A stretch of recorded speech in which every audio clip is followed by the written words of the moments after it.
Here we go. Get ready, get set for the best movie and pop culture talk in the universe. It's the Good Brothers on Mercado Airwaves with your hosts, Alex Mercado and Mike Mercado. Welcome back to another episode of the Good Brothers. I'm Alex, that's Mike. We are the Good Brothers, the best brothers. We are the highwaymen from New York to LA, here to talk everything pop culture and basically anything we want to talk about. Mike, say hi to the folks. Hi, folks. Mike Goodbrother. How are you surviving another snowstorm here in the city of Chicago, the state of Illinois, here in the Midwest? You were merely brought up in the snow, Mike. I was born in the snow. I was bred in the snow. I lived for this. Oh, too bad I am 2 years older than you. But thank you, everybody, for joining us on this edition of The Good Brothers. We have a lot of things we have to get into. We have a bunch of reviews, not only in the world of the MCU, but also a possible Oscar contender. But before we get to all that, Good Brother, there's been a lot of stuff that has hit the news. I want to get this out of the way now, because we want to have fun on this show. And you and we keep everything funky 100% with our people here on the Good Brothers. That's why we like to make ourselves different from the people in NYC and LA. Shout out to what they're doing. But it's time we start off the show with the Gina Carano thing, because you and I are super fans of the industry. We are connected to a lot of this. We know that this wasn't just a one tweet thing. We know this just wasn't a one incident thing. My quick words about this: you don't have to like it. You don't have to like Disney. You can love it. You can hate it. I don't care.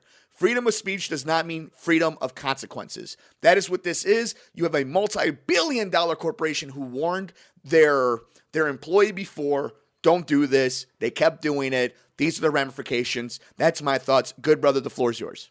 I agree completely with the concept, and I think that's the show's mantra. Is freedom of speech doesn't mean freedom of consequence. And I think the issue is, Mike, if you told me, Alex, for this job, you said, Alex, I need you to be on the phone or be at work at 1 o'clock, and I don't show up at 1. Then the next day you're like, hey, buddy, I need you to show up at 1. Still don't do it. And then the third time you're like, listen, man, you need to show up at 1. Like, I'm telling you, you got to be here on time. And then I still refuse to do it. And you can't be mad at the consequences. And here's the bigger issue is Disney wasn't the only one that let her go. Her agency let her go. And agents usually are kind of like lawyers where, good or bad, they're going to represent you.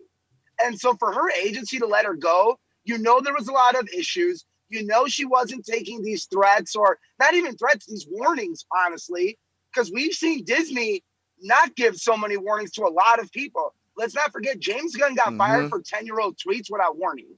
Absolutely. And it is something that in this country, in this time that we're living in right now, people feel that they could say and do anything they want, and somebody's not going to have an action for it. And it's just a crazy turn of events. I'm not going to get into the opinion of what I think ended up happening. That's not what this is about. People are complaining that they feel that it's lack of freedom of speech and that you're getting judged for that. And maybe cancel culture, it's its own thing. But in this scenario, there were plenty of opportunities for her to at least go by the company line. And maybe this is what she wanted. But and you know, this can be it, because we do know now that she's working with Ben Shapiro in another project. And again, that's for its own audience, for its own thing.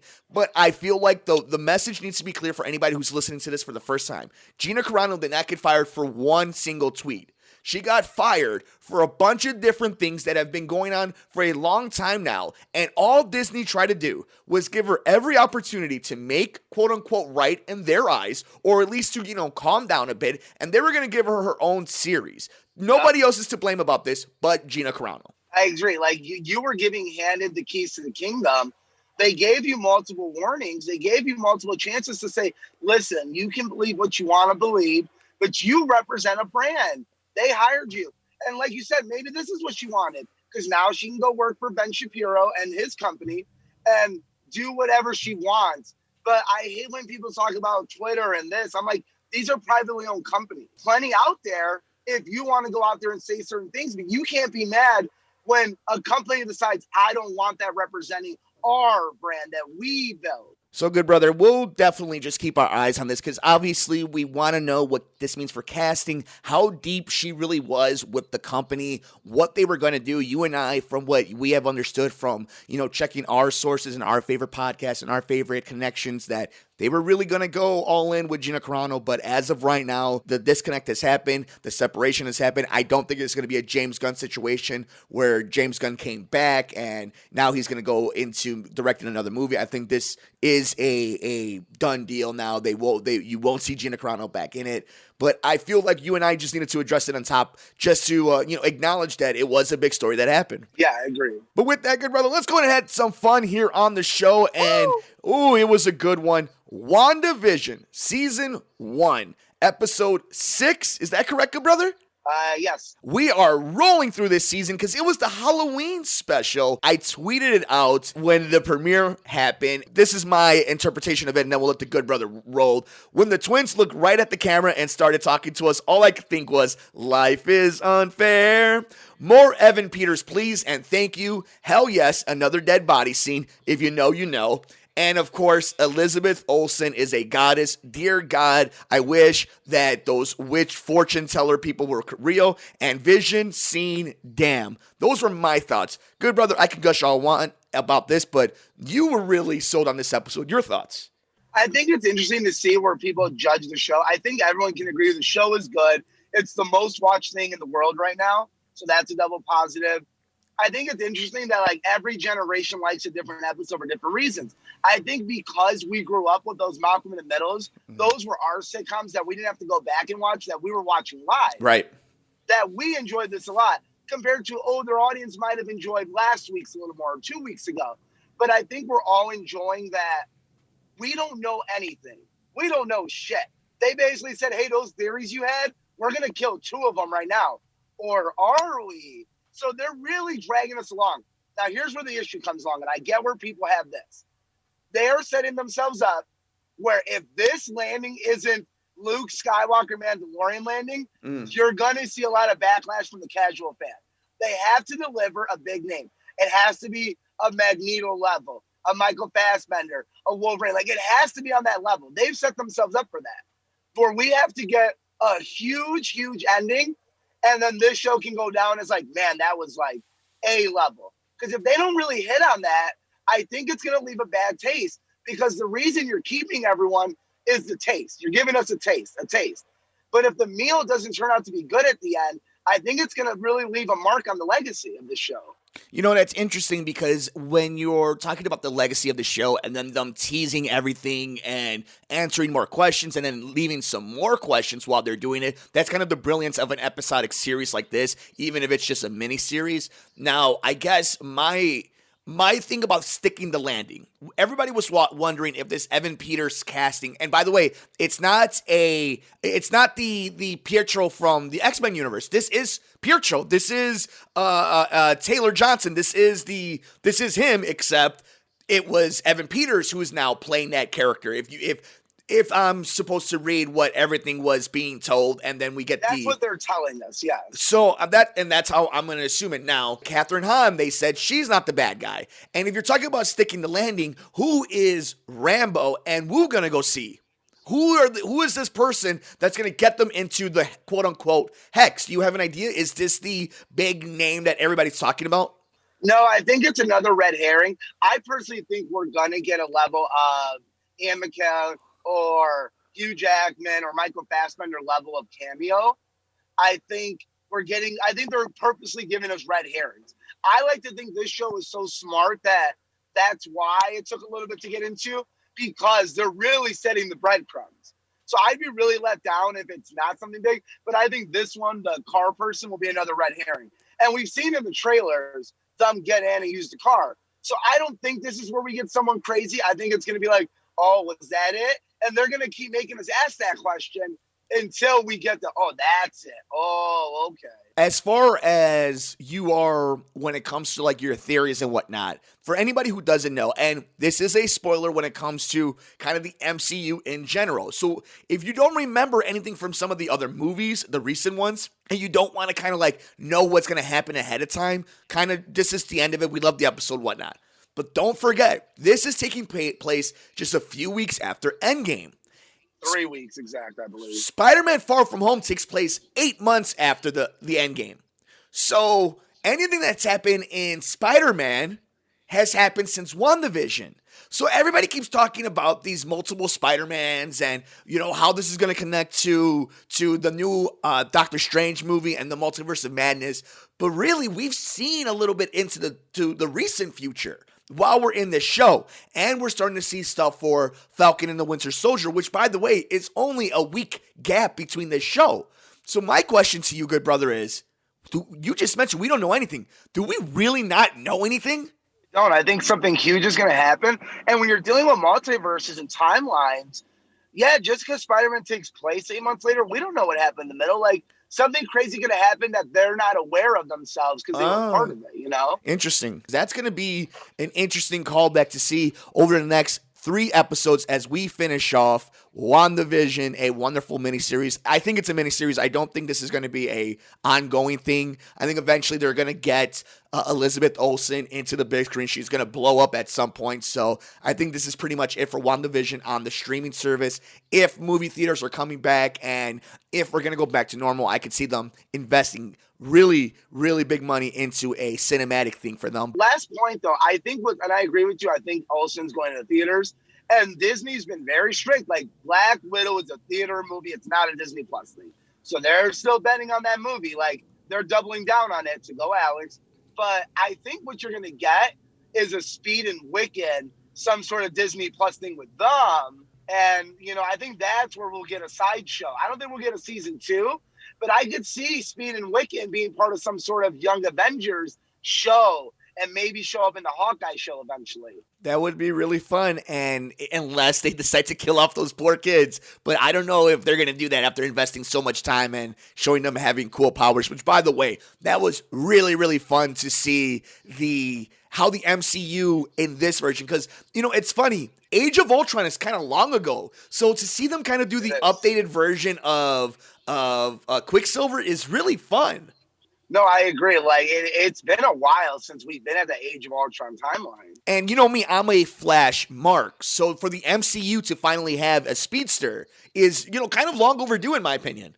I agree. I love a good speedster because they just open so much up. Like, even the DCU has a Flash. They have 2 Flash, a TV and a movie one. So. And to me, I think the MCU is missing a wonderful speedster bad guy because we've seen how well Zoom and Reverse Flash can be, the menacing that is somebody you can't see killing you. So for them to finally have that little element back into the MCU, I think is really nice. But good brother, sticking in the MCU, Super Bowl weekend just happened. We'll get to the Super Bowl itself in a second.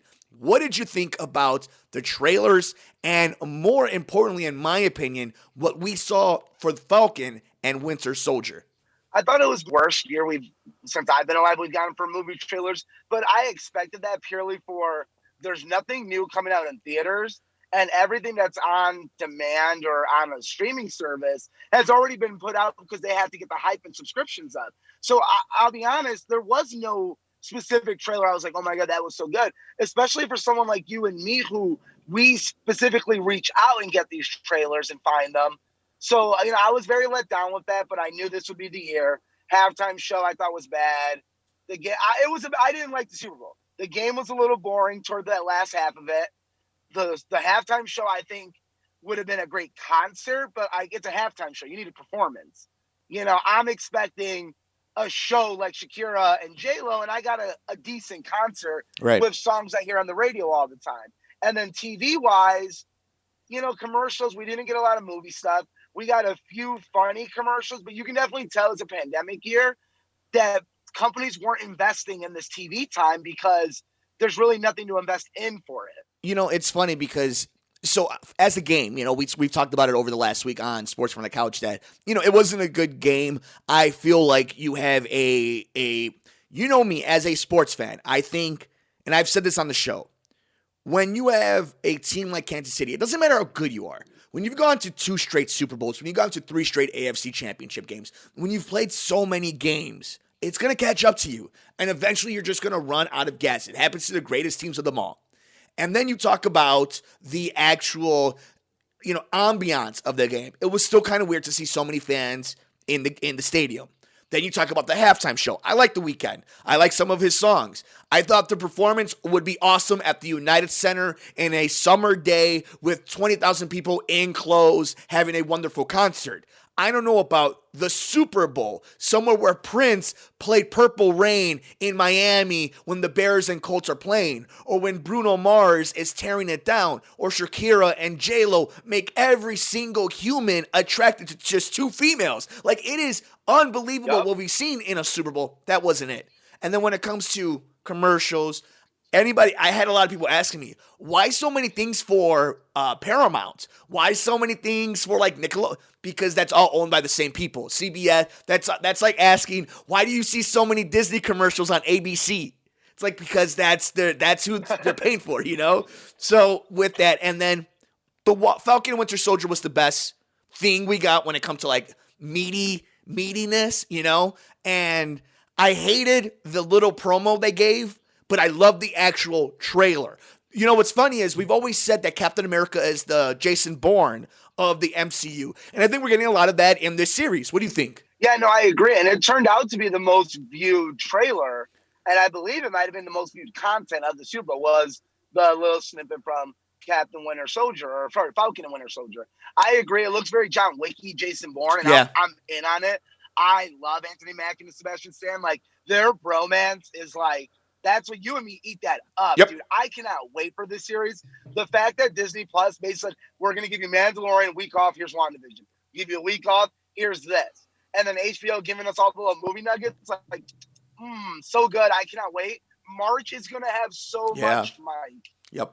And there's going to be a week where we go from watching Falcon and Winter Soldier into Godzilla versus Kong, and that's all right down the pipeline. I am so excited about Justice League. We have the new Justice League, which is not coming out this weekend? No, the trailer. The last trailer comes out. Okay. As we're filming this, the last trailer will be released. The film comes out the week before Kong versus Godzilla. Okay, cool. Oh, wow. So they are just setting us up in March. You are 100% right about that one. So stay tuned for all that. Because we're getting it the week before Easter.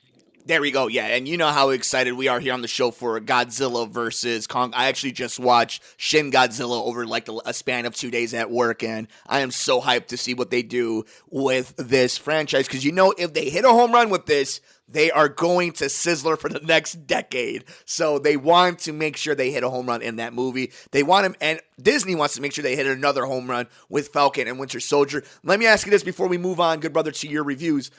Seeing what they did with Mandalorian Season 1 and 2, seeing what they're doing with WandaVision, knowing the history of the MCU on the silver screen, but also kind of the hit and miss of the Star Wars universe since Disney, do you think it's fair to say that more often than not, let's say 95% of the time, you can have confidence into a series they're bringing out to us?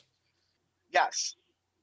Good brother, you have a review for us. It is one of the most highly anticipated movies that I have, seen, that I have felt in a long time when it comes to feeling the emotion and the wavelength of the people right now, having such a strong cast and just having the sleekness to it, having the appeal to it. We are talking about Judas and the Black Messiah. Good brother, your thoughts? Non-spoiler, just for the pure fact that it's a true story. So there's really not much to spoil. It's a story of Fred Hampton. He was one of the biggest Black Panther leaders at the time, starring Daniel Kaluuya. Lakeith Stanfield's also in it with Dominique Fishback and Jesse Plemons. This movie, I went into it thinking I'm going to get a Selma or, a One Night in Miami vibe. And it's definitely not that, but it's so good in the sense of it doesn't try to sugarcoat anything. It's very 12 Years a Slave raw, gritty, and just in your face. And the performances are in your face. There's nothing pretty about this movie beside the way it's filmed. But everything's so gritty and just in your face. They're not sugarcoating for you. They're like, no, if you're uncomfortable, that's the point. Do you think Black Panthers are a terrorist organization? Make your opinion. Here's the facts.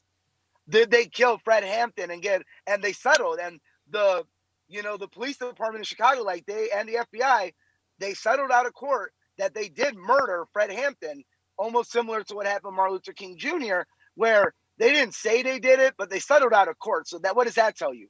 Okay, they admitted to doing it, but they're not going to openly admit to doing it. And I think their performances carry this movie. It's only 2 hours, very digestible. It's not a film you're going to say like, oh my God, you got to watch it. It's so fun, entertaining. It's not. It is an acting performance for the lifetime by Daniel Kaluuya. I think he's assuring for Best Supporting Actor. I think Lakeith Stanfield gets a nomination. I don't necessarily think he wins this year, but he'll get the nom. But I think Daniel Kaluuya gets the nom and the win as Best Supporting just because the character he plays is so, like I said, so real, so gritty. It's so dark. The movie doesn't hold any punches. The way it's told, the way they show you how William O'Neill got taken advantage of by the FBI. And, you know, the only spoiler I guess I'll give is like the true story of these men is so sad. You know, that's why they call it the Judas. Yeah. Because he was a traitor and he was undercover, but it killed him. And eventually it did lead to the death of William O'Neill and his own suicide once he came out open. Because even after Fred Hampton, he stood in the Black Panthers giving info to the FBI for years and years to come. So it's very sad in that sense of there's only victims in this movie. There really is no hero in this movie. It's all, man, there's a lot of victims in here. And it's a lot of circumstance and a lot of like, man, like it's sad. But it's such a good film, Mike.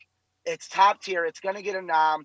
I give it a 9.5 out of 10. I love the length of it. I love the way it's shot. Obviously, it's a Chicago-based movie, just like Trial of Chicago 7. It's eye-opening to see all the craziness that was going on during that time.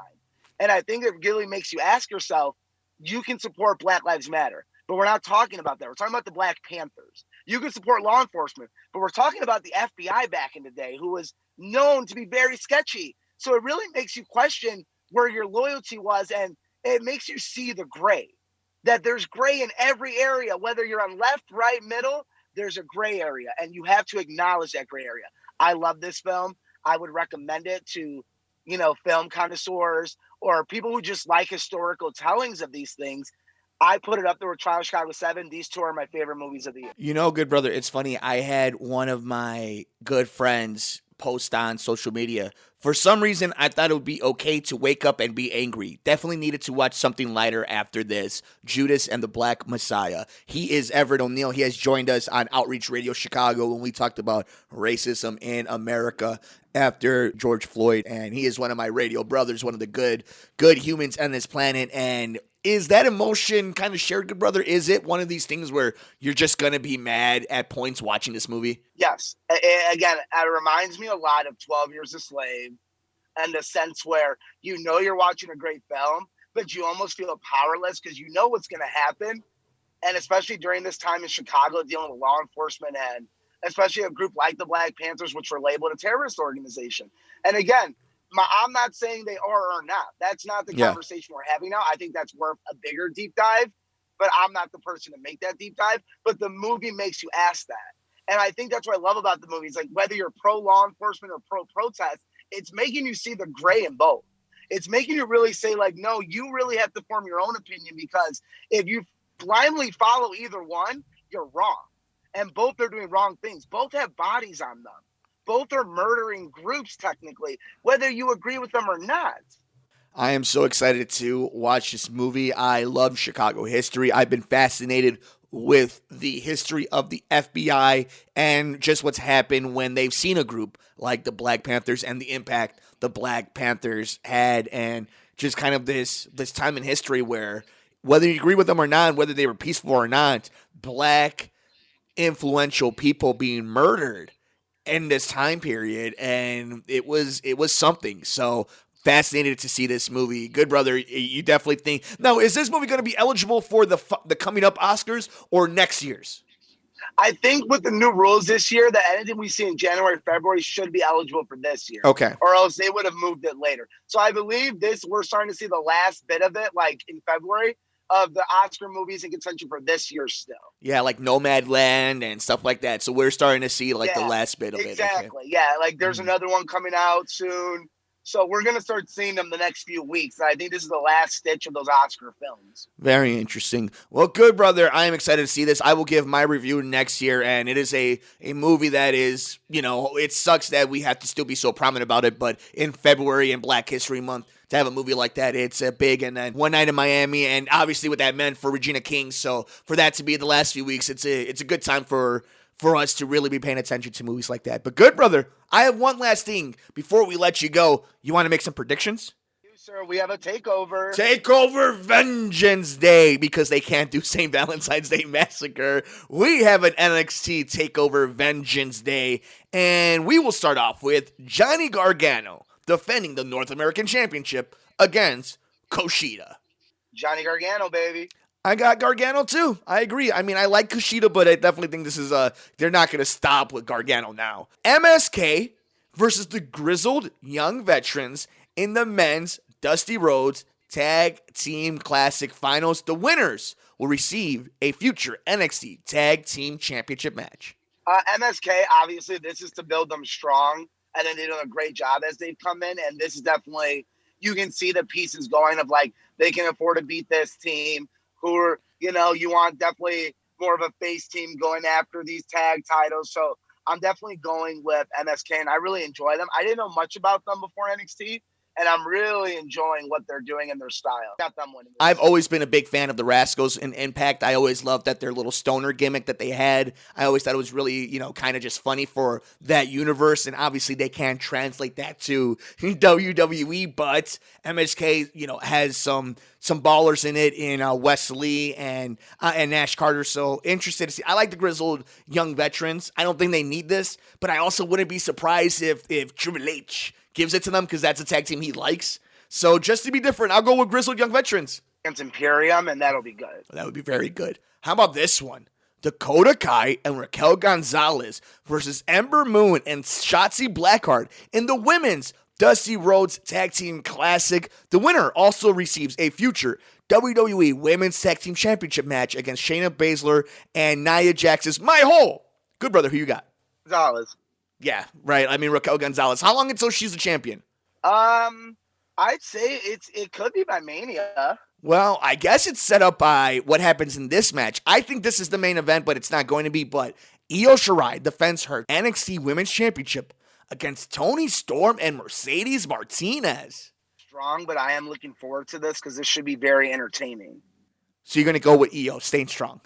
And finally, good brother, for the NXT Championship, a match that I didn't know we really wanted to see, but damn, now that it's in front of us, Finn Balor defends his title against Pete Dunne. Who do you got? I still think it's Finn Balor. I still think we're building something up there more past this. I would love to see Pete Dunne, but I think they're going to build Finn strong still. So then why is Escobar going against Cross? I think because, that's on TV next week. And I think it's 1 for ratings, 2 for a good match, and just to keep Karrion strong. Because I do think we're saving Finn and him again. And obviously Karrion Kross gets his title back. Interesting. And I wish that Escobar would get a little bit more love. I love Delgado, Fantasma Don Delgado. I think they're a little underused in NXT. He's on TV a lot. They're on TV a lot. That's something. Yeah, no, and you're right. They are getting screen time in only a 2-hour show, but still, would like to see them on a takeover once in a while. But good, brother. That is it. You have any final thoughts? You have joined us. It is a snowy day. We are virtually doing the Good Brothers on a Saturday. We wanted to make sure that you had time to get in and watch Judas and the Black Messiah. You have any final thoughts before we let you go? No, we had some award nominations come out, and I just want to give a shout out to Regina King for One Night in Miami. She got a director nod for the Critics' Choice Award, so that's awesome. I would have loved to have seen the movie get the same love, but to see Regina King, a black woman getting her nom, I'm all for it and I'm here for it. Yeah, and she'll also be hosting Saturday Night Live, so shout out to our queen, Regina King, doing the damn thing. Good, brother. Please be safe. Make sure you guys are following him all over the universe. He's on Twitter at Mercado21Alex and Instagram, Mercado2121. He's got swag at teespring.com/Mercado Airwaves. And you can support the Good Brother by buying him beer and making sure that he has cut up t-shirts for the gym and enough baby oil so that when he takes pictures on Instagram, you can enjoy it by supporting us at patreon.com/Mercado Airwaves. I'm on Twitter at Mike M Media, Instagram, Mike Mercado Media. The show is on Twitter at Good Brothers Pod. Like, rate, review, and shares wherever you get your favorite podcast at Mercado Airwaves. Like us on Facebook at Mercado Airwaves. Subscribe to us on YouTube, youtube.com/Mercado Airwaves Network.